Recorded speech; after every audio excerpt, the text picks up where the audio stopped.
Wow, it's on! Hello, gals and pals. It's Cocktail Hour, episode 112, right?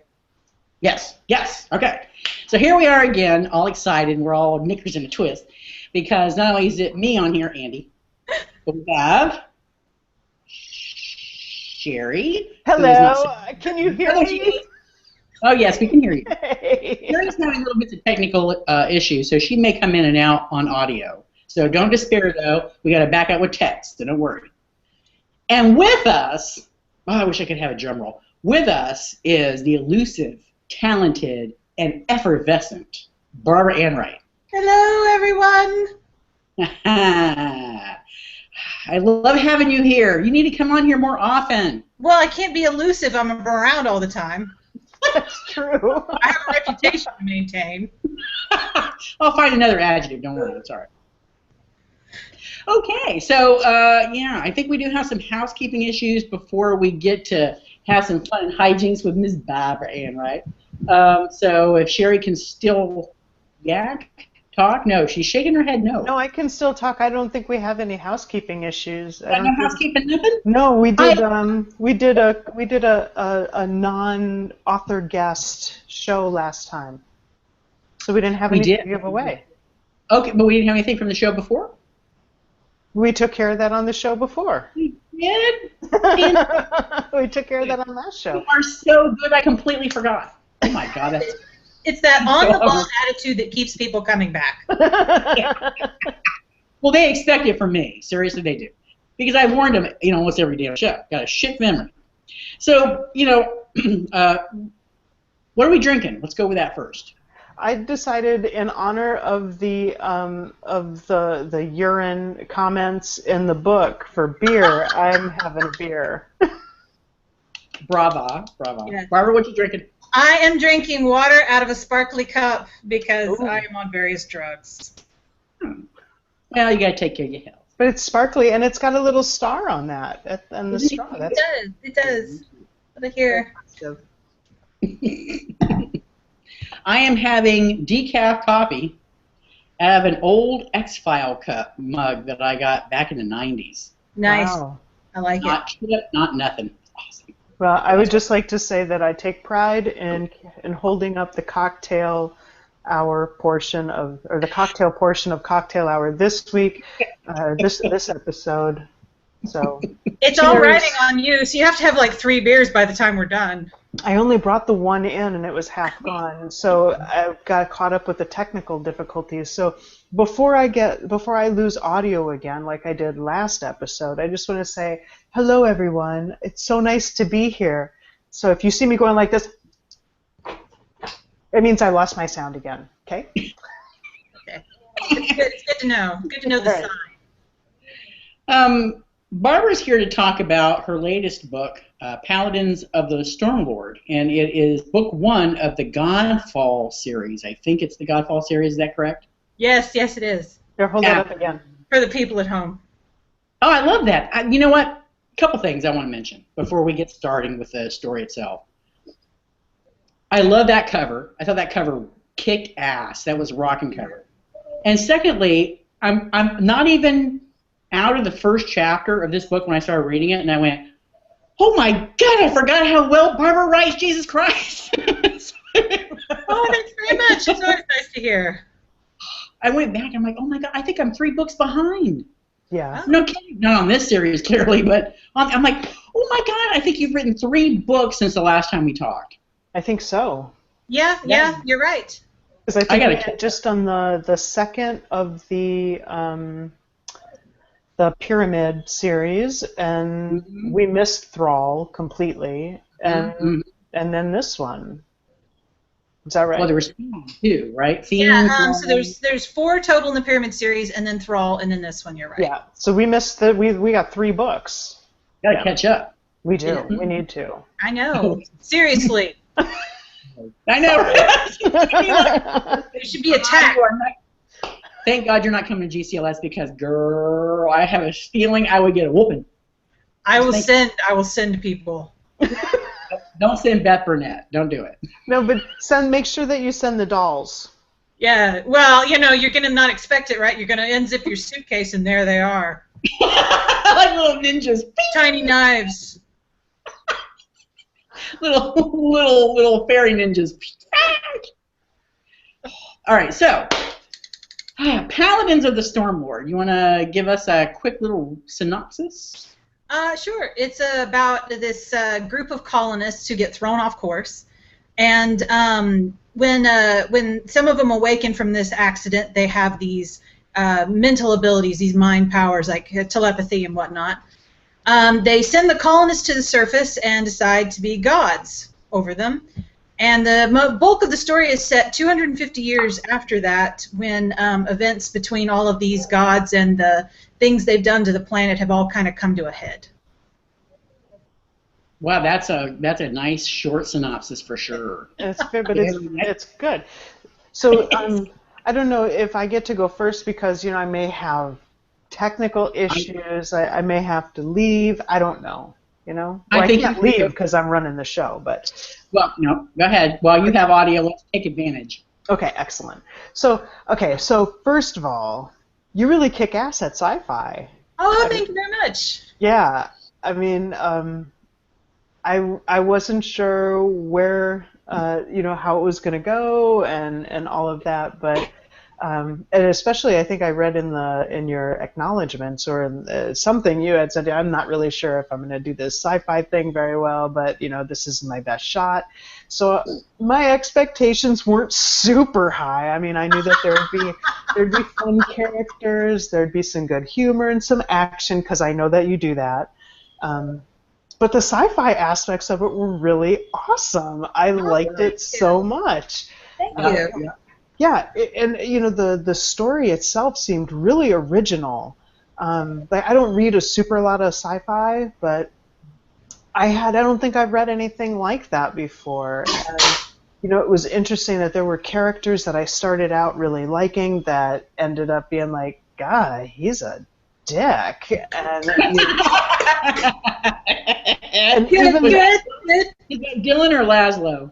I'm not saying Dylan, but I like Laszlo. He's awesome. Poor Steve. Yes. I was trying to figure out a best line because we're doing the best line ever in these segments, and I really did like the dialogue in this book, so I couldn't pick out one particular thing, but I think that the Dylan, Colin, Laszlo, Steven was somewhat kind of like the best line ever because I could actually feel Simon's reaction to that. Like the blood rush out. I could feel it, man. Like, are you kidding me? Yeah. 250 goddamn years and you don't know my name? I thought that was awesome. That was great. Yes. Yeah. Thank you very much. So so you write fantasy generally, and you do a good job of that. And so why did the push to do sci-fi? Well, I've been thinking of this book for a really long time, and I wanted to do it for a really long time. And I think when I was thinking about it originally, I was really into sci-fi, reading a lot of it, watching a lot of it, and so I wanted to do this book. And then it wasn't really ready for anything, so it kind of got put aside and put in a drawer. And then I started getting really into fantasy, so that's just what I did. And I thought I want to get back to this. And so after I've been writing these as a series, I decided to write like an actual space opera. So that's kind of what I'm working on right now. But it's really, really what I'm interested in right now. That's awesome. Well, lucky us, because it was really good. It was really good. I liked it. The creatures were interesting, like the boggins. The boggins, you're right. Yeah. And so now that was really interesting. Like go ahead, Andy. Go ahead. Well, I couldn't. I mean, maybe it's me because my memory is really, really bad. So everybody knows that. Barbara, you may have forgotten. And when I was reading it, I couldn't really get a feel for in my head what those boggins looked like. And you probably described them, but it didn't stick with me. But I did describe them. I know you did. I'm talking about my memory, damn it. But the thing that I do remember is those weird cornstalky looking eyes, or whatever the hell it was you had. That stuck with me. I don't know why. It just creeped me the fuck out. So I'm kind of glad I didn't remember what the buckets looked like. You know, if it's painful, block it out. Man, I could just see those little creepy fucks. I was like, ah! But yeah, those were really cool. They were tiny though, right? Weren't they tiny? They're about 4 feet tall, so they're pretty small. Well, they're smaller than me, so they're tiny, yeah. No, I think it's height. Ah, no kidding. Oh, it was, you know, the way that you had the POV from like the mom, the main Boggin, and her thought processes, and you know, like her. I mean, we kind of got to see her working stuff out. You know, like, okay, I can do this. I'm going to do this. And you know, you say in the before time, this is what I would do, but now, you know, that was really interesting. And to be honest with you, it kind of caught me off guard every time that POV switch would happen to her, because I kind of forgot about them as the rest of the stuff is going on, and then they pop up, and I'm like, oh, they're coming, motherfucker. They're coming. Yeah, they are. They're coming. Yeah. It was very interesting, the entire concept. And even though the Boggins, the mother, or the lead Boggin, the leader, she didn't have an extensive vocabulary, and that was really cool too. You know, because she could explain things, but not in terminology that would be for like the humans or the tree people. What are they called? The Drushka. Right. So, but you still came across. They didn't even have names. They had number designation, which is really cool too. So yeah, I thought you did a really good job with those Boggins. They were, and you know, they were little creepy fucks. You know they were, right? Yeah, they were pretty creepy, and it's a little difficult to do when you know that you have to limit something like that, and you're like, you know, you fall down the rabbit hole of, okay, well, we're already thinking in English. You know, even though we don't know English, because the reader reads English, and then you go insane, and you run around the house for a little while, then you come back. But I preferred writing in, like, Cordelia's point of view or Dylan's or Laszlo's, because I could use so much modern language that I, like, could not use in the Pyramid Waltz, you know, or anything like that. I couldn't use anything kind of anachronistic. So it was easier in that way to just sort of, you know, be able to swear and do whatever. And somebody did tell me this is too many fucks for a science fiction book, and I was like, no, there needs to be more. There's never enough. There's never enough. There's never enough. Never. I think I've used about 10 times already.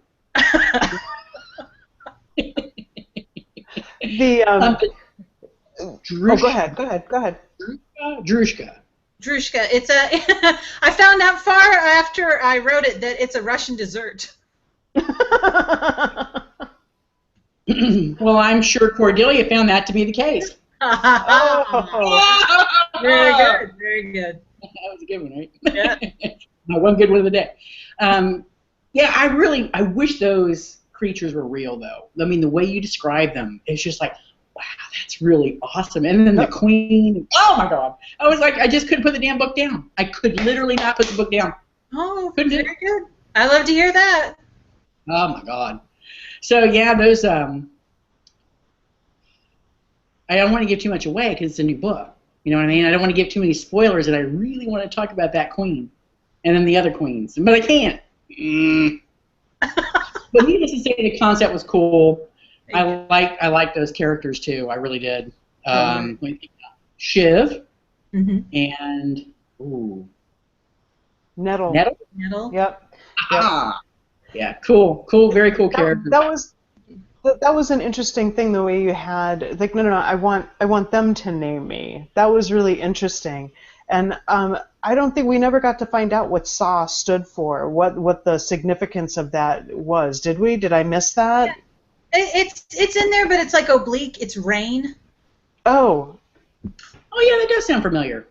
Yeah. That's what happens when I listen to text-to-speech. Sometimes I drift off. And see? Ann is breaking in and saving me from my faux pas by hello, Ann. Ann says hello. Hello. So for anybody else that's watching, we do have some viewers. If you have a question for Barbara, lay it out. If you have a comment, if you've read the book, if you haven't read the book, it doesn't matter. Just pop on and say hi. Oh, and we do have a giveaway. So I think we'll save that for the website. Sounds good. Sounds good. So let's talk about. Hold on. What? Hold on a second. Go ahead. Okay. Ann pops on it. She says, "I decided to read the book last night. Loved it. You read it last night." Nice. I like it. That's a good sign. Excellent. It is. You couldn't put it down either, could you? What? Probably not. It sounds like it. Yeah, she couldn't put it The so right in the beginning we get to meet the different. So right in the so they're traveling. They're doing their time skipping. They're moving colonists or transporting colonists to some other place, and shit happens, and a bunch of colonists get jettisoned from the ship, and the ones that are left, they're called breachers. Is that right? The breachies, yeah. The breachies, yeah, and they're kind of like little assholes who want to run shit, but the crew are the ones who really seems to have really gotten the stronger powers. There's the Storm Lord Dylan, who can control the weather through magnetism and like Zeus. Yeah, kind of. It kind of is. Reminded me of Zeus. Yeah. And then you've got how did you pronounce it? Due? Yeah, Due. Okay, she is my favorite. Mine too. Everyone. I love her. Because my God, she's crazy. She's so She's like the Callisto of. You will be very happy then, me. She is a major character in the next book. I figured she would have to be with the way that things ended. She would have to be. And Natalia, I'm excited to see where you take all this stuff. Good. Natalia was the. I remember. Yeah, I remember. It took me a second. Yeah, Anne said she just finished. So I'm guessing you said you liked it. So keep in mind what we'll ask. Maybe Anne would like to participate in the game. She might. She might. Okay. Barbara probably forgot the game. What? She forgot. Barbara forgot the game. Oh, that's okay. We'll remind her. We'll enlighten her later. Yeah, you have to do that. All right. So, and then there were the twins, Christian and Marlowe. Yeah, they're not twins. They're not related at all. Right. But I think of them like that because they kind of shared. Right. They spoke the same. Right. And they move in synchronicity too, right? They do. They're telepathically bonded. That was really interesting, and it's like nobody really talks about the logistics of that, or and they're even though they're part of the main God group, we don't really get to know much about them. We don't really get to have much contact with them. So by the time we're a little bit in the book, it's just kind of normal, like, oh, there they are. They say this. Yes. So how did you come up with who was going to do what, and I mean, what superpowers didn't make it? Well, coming up with who could do what was pretty much just what the plot would call for, and then I didn't want to write outside of what they could do. So I wanted everyone to have like certain kinds of limitations. I didn't want anyone to just be able to just go wholesale. Even Due has her limits. There were a few that didn't make it that I thought of that were just silly. I've got a whole notebook of potential superpowers, and I did a blog post about it, and it was like, being able to eat soup and tell you exactly what's in it. It's like no good. Because that would come in. I didn't want anyone to like fly in a at least outside of their head sort of thing, and I really was nailing down certain things like the range and stuff like that. And I had, in the beginning, I had another one that was empathy, which is you could tell what somebody was feeling. And I thought, well, the micros can do that anyway, so we're just going to cut that. Yeah, I think I pilfered from a lot of different sources of people who were like, telepathy, I didn't make that up, and the psychokinesis, I didn't make that up. Electrokinesis, I don't know if I've ever seen in fiction before, except for like Storm, and she's really, that's not really her thing. I mean, she can control every aspect of the weather. So, yeah, I kind of pulled that one out of my ass, but even then, I wanted it to be very limited, like Dylan is the only one, because I couldn't have a bunch of people running around doing that. I did feel bad about the characters because it's like telepathy is supposed to be the most common most common power, but it's like if you were just a low-level telepath who could only hear the thoughts of others and then only if they were like loud and angry, you'd be the poorest little one in the whole temple. That would be me. Oh, no, come on now. That's okay. She would learn to block it so completely it wouldn't even exist anymore. I'd figure out a way to channel it and then Lordy. explode it on somebody. that would be my superpower, making people have shitty days. Well, I thought you were going to say making people explode, which would be a really, really handy one. And messy. Especially in that world. Yeah, it would be messy, but it'd be like, you're in the 20 items or less line and you have 25. I like that you named the world Calamity because when all the action started in that world, it was Calamity. So that was kind of cool. I enjoyed that a lot. Mm-hmm. So if you could have one of the powers of the Atlas crew, which one would you want? Gosh. I've always said that I would want, I think, pyrokinesis, the lighting things on fire. Or ability to control fire. But then again, I tend to lose my temper a lot, so maybe not. Yeah. People would be like, you can... I know, but the one that the microkinesis one where they can move the very small objects, I think that would be very handy. Except if you've had it very weak, you could only be like knocking people's glasses off and stuff, occasionally. But then at least you could piss some people off, so that'd be nice. Wonder why the boss has a fork in her eye. Well, what about you two? Which powers would you pick?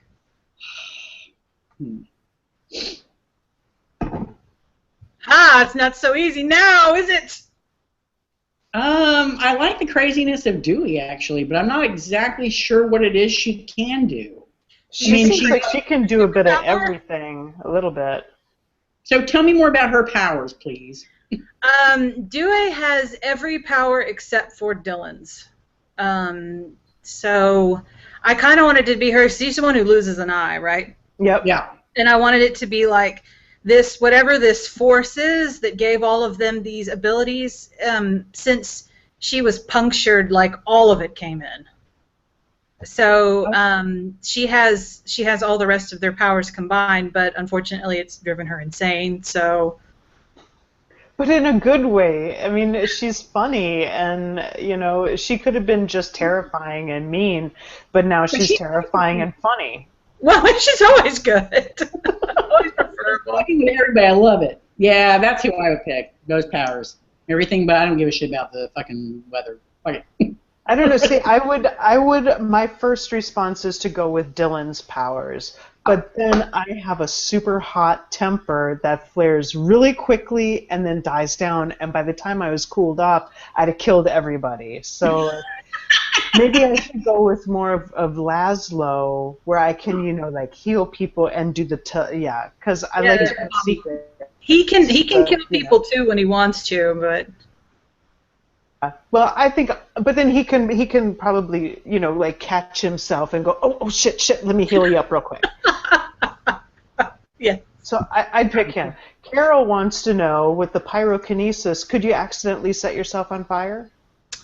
I don't know. I haven't had anybody do that, but there's an idea. There you go.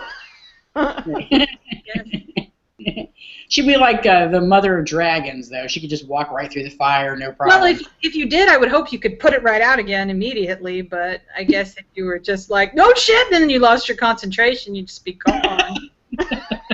Maybe that whole side of the temple is like people standing around with buckets of water, just in case. Carol suggests that you make s'mores.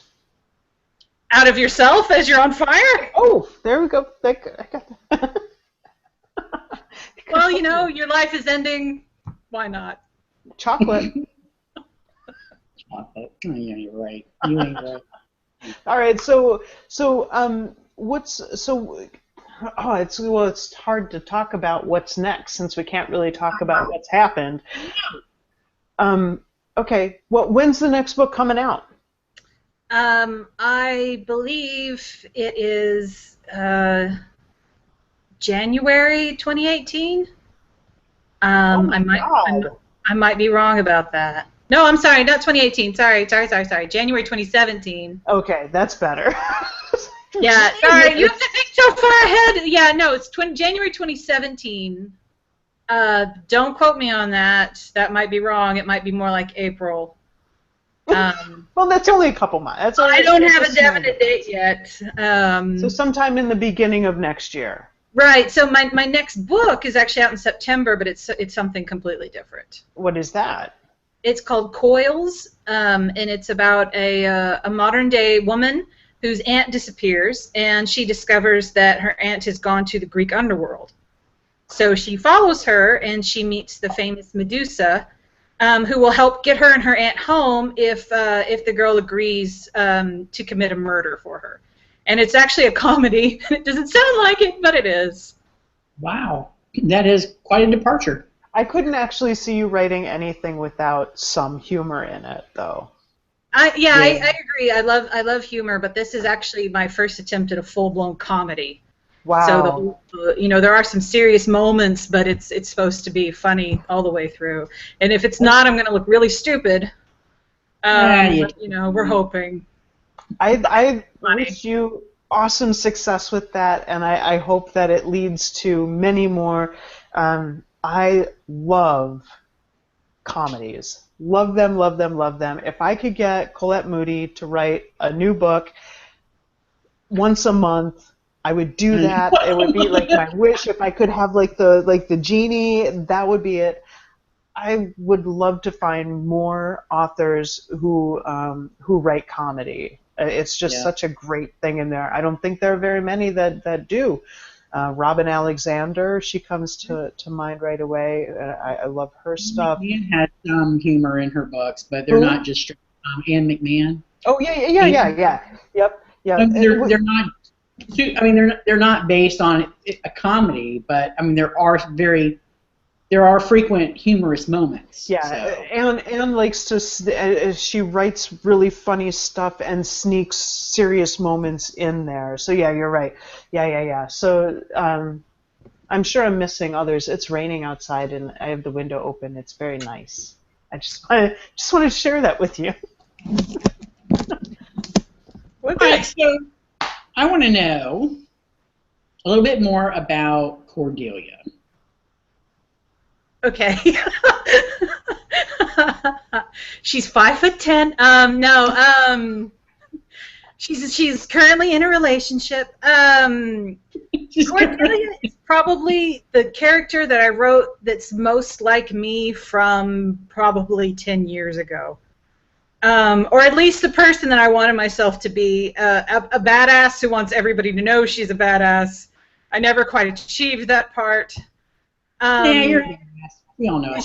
She's incredibly sarcastic, and in earlier drafts she was a lot angrier at the world even than she is now. But I really wanted her to be my character that learns how to be peaceful in a way without kind of losing who she is. Mm-hmm. Yeah. I always end with that. Yeah, and I was like, comma, I have more to say, and then I don't have anything more to say.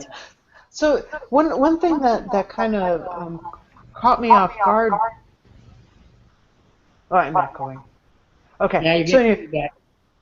So one of the things that caught me off guard was I kind of expected to kind of relate to one character and cheer for that character, and then everybody else would kind of, okay, they have a POV, that's great, and I'll learn about them, and they'll move the plot forward. But I don't. I think Laszlo might have been, yeah. Laszlo is my favorite character to follow. He was. When I think just thinking Paladins of the Stormlord, I think Laszlo right away. I enjoyed everybody else, but there was just something about him that kind of grabbed me, and I kind of love him a little bit, not in a sexual way, but which I'm sure he'd be really happy about because he doesn't fucking care. No, well, I'm very happy to hear that. He's one of my favorites. He was one of my favorites to write. I guess that some people don't like a multi-POV novel because they can't find that one character and be like, aha, I am on the journey with this person. But I like hearing from everybody a little bit and seeing, like, this person I like and this person I hate. And even though I hate this person, I feel bad for him right now. I really love that, and I love hearing that. Dylan is probably one of my favorite characters to write, just because I can be a complete dick, and no one can be mad at me for it. So I still liked him, though, even though he was a dick. Honestly, I don't think there was a single character that I didn't like, except for Marie. And we're supposed to not like her, and there's so little of her there. Right. I'm trying to think. I didn't like Liam's mom. But I wasn't supposed to, I don't think. She really wasn't a sympathetic character. What was Liam's mom's first name? Captain. Captain. Oh, yes. Her name is Linda Carmichael. Linda Carmichael. I remember the Carmichael part, but I couldn't. Did you say the name in the book? I don't know if I did, because she doesn't even think of herself as that. She thinks of herself because in the military, your first name is your rank. You don't have a first name unless you're in the Air Force. Then it's different. Yeah. There you go. All right. I hope Bev heard that. I'm sure she did. I think most Air Force people that I've come in contact with, I think they're the only branch that addresses each other by their first name, because it's like a freaking country club. But I would have joined if I had joined. But yeah. Then you would have been a lot smarter than me. So there you go. The hard service branch. I'm not doing that shit. Which branch is easier? But I don't. Yeah, I don't think there was anybody that I really didn't like. Even the characters who we weren't cheering for. I mean, even the head Boggin. I felt for her too. It wasn't her fault. No. That those things were happening to her, and she was trying to. Ann says her name was Captain Mom. Yeah, Captain Mom, Captain That's right. That's right. Captain Mom. Yes, that's right. Go ahead. Sorry, I thought you were done. No, I'm just still rambling about the I liked everybody stuff. So. Well, that's good. It's better than I hated all this. It was terrible. I hated it. Very true. I got a review that said that, and I thought, even this person, even that person. Aww. Adorable little future seeing lesbians. You hated them. Fuck them. You hate them. Oh, I didn't really care. I didn't. Lydia and Freddie. Is that right? Yeah. But you didn't hate. I still don't get. Oh, she hated it. Well, here's my question. She said a couple of times, at least twice, that I can see into the future, but I can't do anything about it. So, But why not try? I mean, has somebody tried to change? This is a horrible thing that's going to happen. It's going to hurt a lot. Okay, well, we'll just roll with it. My guess with that, though, is she probably has tried, because she didn't just get this gift. She's had it for a while. I know, but I still think that just tried and tried it and never worked out. So now she's just. Yeah. But here's this one thing that's super, super important. It is. Try. You know? Move over here. I don't know. Well, I would tell you now, it wouldn't matter. It wouldn't matter even if she did. The only way you can change things is by how she did it at one vital point at the end. Yeah, we can talk about that. That's a giveaway. But I wanted her to try anyway. Yeah, it wouldn't have mattered. I'm sorry. Oh, that's fine. You'll have to write some fan fiction. No. No. Good though. No. Good. No. Okay, but it was still really good. I really liked it. I think that I didn't really connect with them very much. With who? With Lydia and Freddie. Well, you don't get much time with them. No. Yeah. No. That's a good fit. Never mind. What? Never mind. I'm not gonna say it because it's a spoiler. Oh. Don't. All right. I'm not. And can I tell you that about halfway through the book, I just wanted to bitch slap Laszlo. Just wanted to fucking haul off and bitch slap him. That guy, I'm like, dude, wake the fuck up. It's been 250. He's not going to sleep with you, man. Exactly. Oh, I just wanted to smack him. Just wanted to smack him. He knows it wasn't just about physical. He loved him. He thought that he saw something in him that, I mean, he got to, well, and he did. He got to see more of Dylan than anybody else. Granted, Dylan was an evil user who, just kind of, strung him along and whatever. But, dude's got to stay alive somehow. Yeah. I still doesn't lessen my wanting to bitch slap that guy. Just saying. It's because you're a hard woman. Laszlo.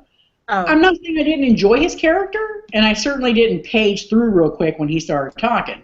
But it's just like it's like an annoying hum in the back of your head, It's like, whatever, dude. He was my favorite character. Don't talk about him like that.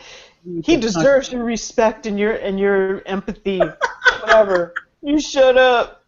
Look into my eye. Whatever. Okay, so.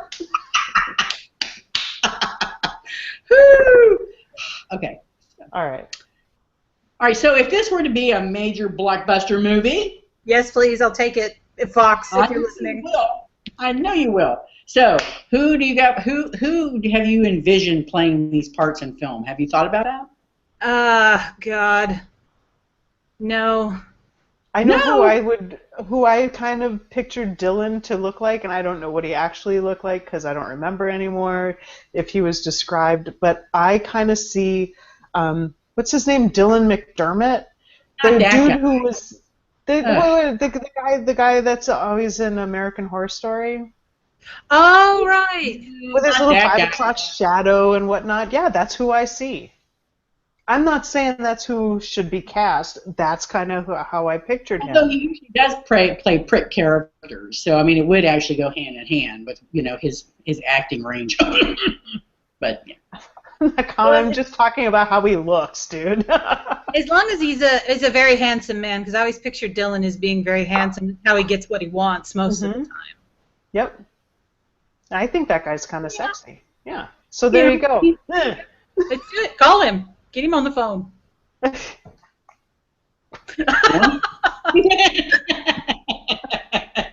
Okay, so I took that one. You guys go. Oh, God. Charlize Theron's got to be in there somewhere. Can she be Captain Mom? Who? Charlize Theron? Charlize Theron. She's a little... She'd be too young to be Carmichael, wouldn't she? I don't think so. She's in her 40s. Early 40s, though, I think, yeah. She could have a son in his 20s. Mm-hmm. She just started early. Yeah. Yeah, she could be Captain Mom. I pictured somebody a little older. Like who? I don't know. Jessica Walter, maybe. Oh my God, that wouldn't be in a suit going out and killing people. She'd be getting more and sitting down and say, "Do my toes."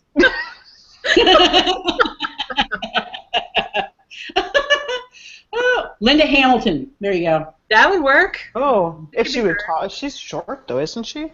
Carmichael's pretty short. Oh. The way I wrote her. Yeah. Can Aisha Tyler be Dewey?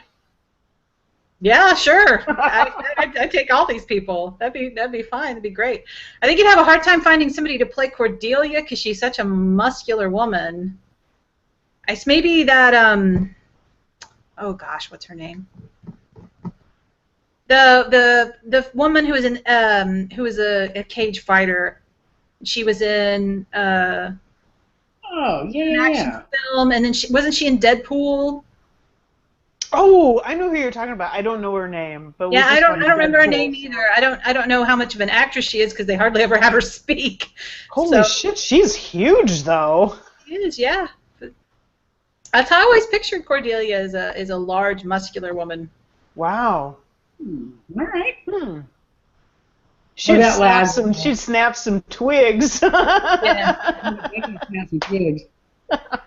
Well, I mean, and you could see it, like, if she was wearing, like, some heavy armor and stuff, you'd be like, oh, yeah, she could pull that off. Look at her. Yeah. Yeah.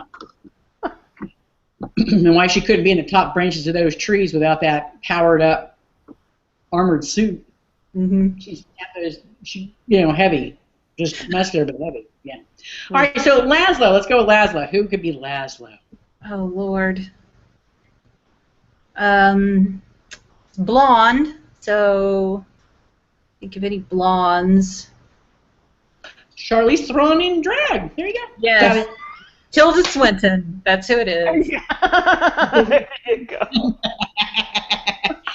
That's awesome. Yes.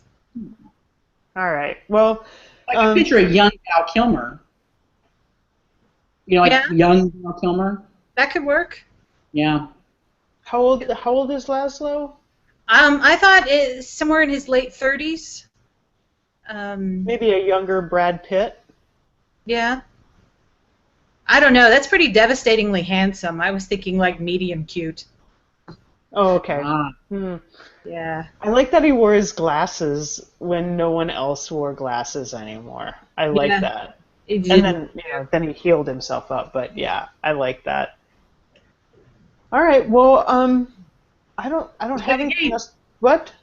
You play the game. Play the game. You'll have to explain the game to me again. I don't remember. The rules are really tough. They're really tough. Okay. Go ahead. Who would you fuck? Just in general? No. The characters in your book that we're talking about today. Uh-huh. You have a little one-night thing with.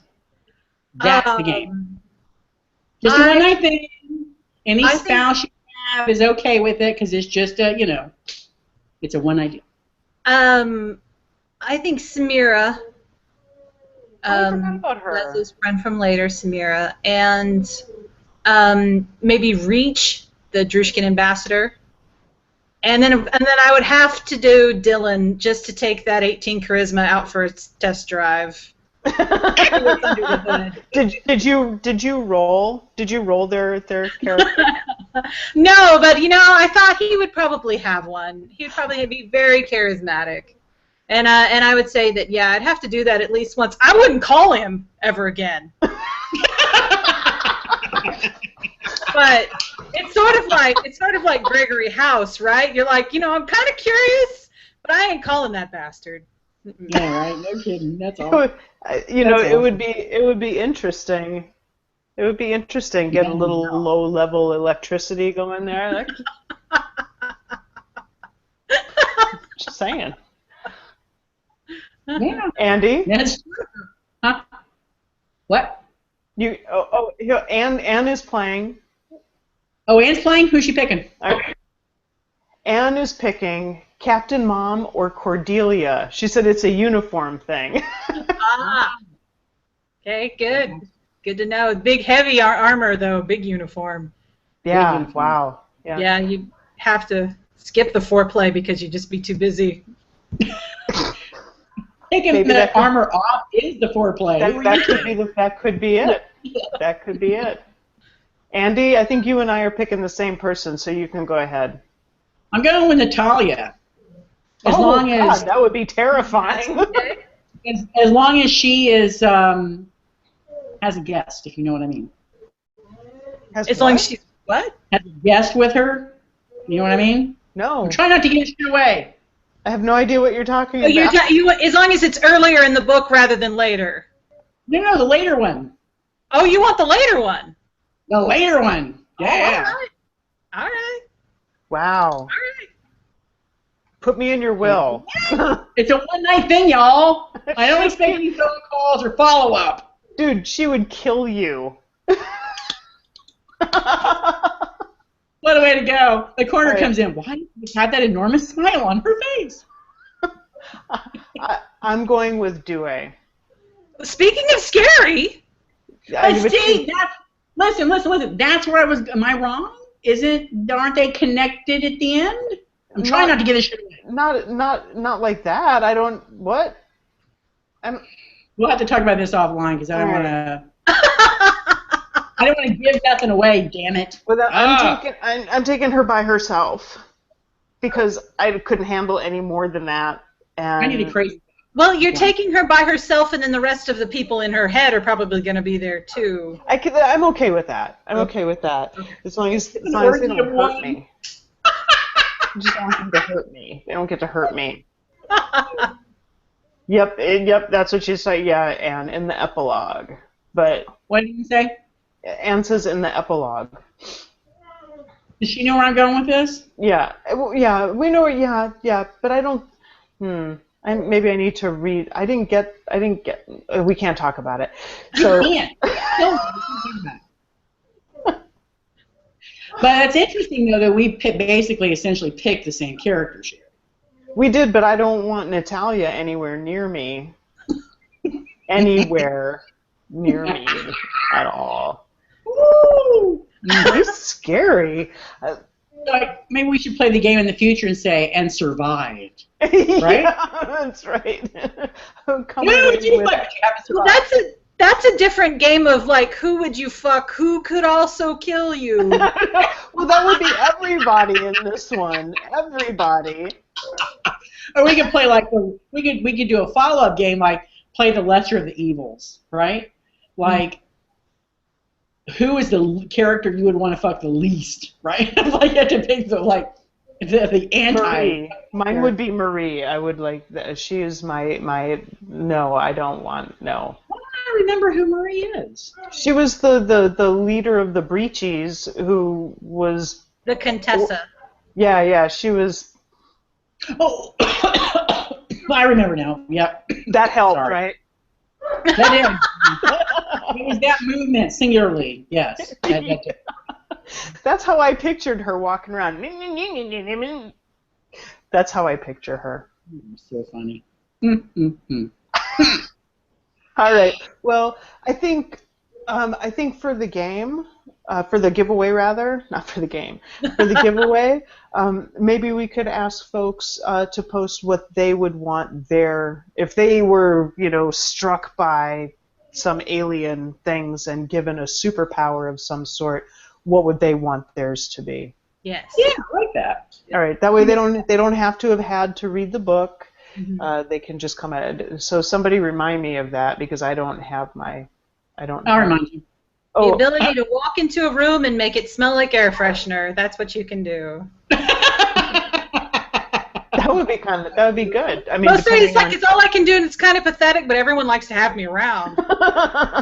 That's true. Materialize alcohol. Just like, oh, what would you like to drink? But not in a glass or bottle or anything. No, so you just have to go. You have to be ready. Shoots out of my finger. Anne says Lydia could look into the future and tell you what you should do to her. or if you were going to survive whatever she does to you. Yes. Actually, Lydia could look into the future and tell you what you will do to her. That's right. That's right. That's right. Okay, so whether or not she likes it. So for the giveaway, Barbara's going to give away for anybody in the U.S. because shipping's expensive. If you're in the U.S. and you would like a paperback, you can get a paperback. That gorgeous. Hold on, I'm going to put it on. So you can get a paperback copy if you're in the U.S. or an ebook if you would prefer. And if we pick you and you're outside of the U.S., then you can get an ebook. Okay? So that's it. Excellent. So we don't have a show scheduled for July because I'm trilling out of town. She is. And Colette and I talked about doing one, but I think we'd miss you too much. So. Oh, I miss you guys too. Oh, whatever. So we can have everybody put their comments in, though, by, say, July 2nd? Just so we have a date? You can put your comments in until the day before we do the next show, whenever that's going to be. Sometime in the beginning of August. Beginning of August, yeah. Oh, okay, here we go. Here's an actual question. Oh, yay. Who designed the cover? Oh, let me look. Well, it wasn't Barbara. That's why she didn't know right off the top of her head. Wasn't it Sherry? It's Sherry. Yeah, Sherry. She does some great covers. She really does. Yeah, she really does. All right, so get your and if if in next month if you're missing Cocktail Hour, go listen to an old episode. There are lots to choose from. How about the older Barbara one? The older Barbara one, absolutely. Why not? And go buy her damn books, y'all. Yes, you should do that. I gotta buy a few. You should buy all of them. You should order this one right now. Right? Probably on sale somewhere. I really liked it. It was I think this may have been my favorite of the well, I've only read 3, so I've read half of your books. And this one I think is my favorite. I really did like it. I really liked it a lot. Yep, a lot. Thank you very much. So y'all do yourself a favor, buy the damn book, and let us know what you think. Look at Barbara keeps creeping that book, and I love it. It's awesome. And put your comments in. We really like to hear from you. And tell your friends, because we want to hear from them too. Christmas presents. Uh-oh, there it goes. And I love your videos. Oh my God, your videos rock. Did you do a video for this book yet? I don't remember. I did. Yeah. Yep. Nice. I have to go back and look for it. I have it saved in my email actually, so that I have it handy. They're all on my website too. If you can't find it. And if you're already on YouTube watching this, I think your YouTube channel is the only one that we have subscribed to as Cocktail Hours, so you can get it. And if you haven't seen the one that Barbara did for Cocktail Hour, you absolutely should, because it's hilarious. Yeah, it's hilarious. Yeah. It gets mauled by a panda. Yeah, it gets mauled by a panda. Andy goes to space and comes back drunk. Always. Andy's always drunk. It's hilarious. Come on now. And you're wearing something like bondage gear or something. I don't remember. I just remember it was the big shoulder pads. Yeah, I get pissed off because somebody says mispronouncing things or something. I don't know. I need to watch it again. It was probably the best thing that anybody's ever done for us. Yeah, it was pretty cool. Oh, yeah. Ann says, my first Barbara Ann Wright, thanks for a great read. Oh, thank you very much. I'm glad you enjoyed it. Now buy the rest. There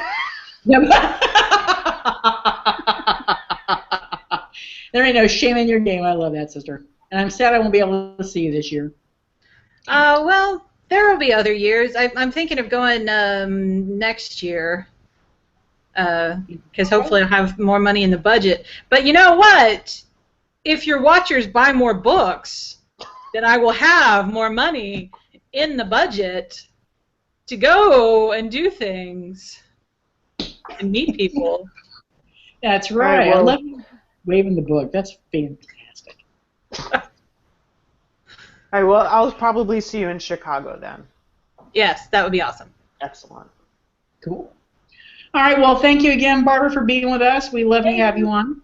It was fun. We'll do it again, I'm sure. Yes. Sherry, as always, you are the best. Yes. Thank you. I'm glad that you could hear me today. Look good. Oh, God. And thank you, listeners, for tuning in. Seriously, tell your friends. We love that. And we'll see you on the next show. Bye, everybody.